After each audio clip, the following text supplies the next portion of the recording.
Hi అండి. ఇలాంటి iron scrubber ప్రతి ఇంట్లోనూ తప్పకుండా ఉంటుంది. ఇది మనకి చాలా బాగా యూజ్ అవుతుందండి. గిన్నెలు ఏదైనా మాడిపోయినా, గిన్నెలు త్వరగా కడగాలి అన్నా బాగా యూజ్ అవుతుంది. ఎంత బాగా యూజ్ అయినా సరే ఈ స్క్రబ్బర్ నెలకొకటి మారుస్తూనే ఉండాలి అండి. మనకి పైకి నీట్‌గా కనిపిస్తూ ఉంటుంది కానీ దీంట్లో చాలా మురికి, బ్యాక్టీరియా అనేది ఉంటుంది.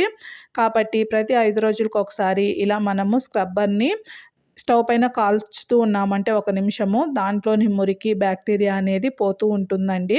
అలానే మనము వాడుతూ ఉండగా ఈ స్క్రబ్బరు చాలా గజిబిజిగా అయిపోతూ, మన చేతులకి గుచ్చుకుంటూ, గిన్నెల పైన గీతలు కూడాను పడుతూ ఉంటుంది. ఇలా చేయడం వల్ల బ్యాక్టీరియా పోవడంతో పాటు స్క్రబ్బర్ కూడాను చక్కగా నీట్‌గా ఉంటుందండి. ఇక్కడ చూడండి, మీరు కౌంటర్ టాప్ పైన ఎంత చెత్త అనేది దీంట్లో ఉందో కనిపిస్తూ ఉంది కదా! సో, తప్పకుండా నెలకొకటి మార్చుకుంటూ ఇలా చేసుకుంటూ ఉంటే మీకు నీట్‌గా ఉంటుందండి.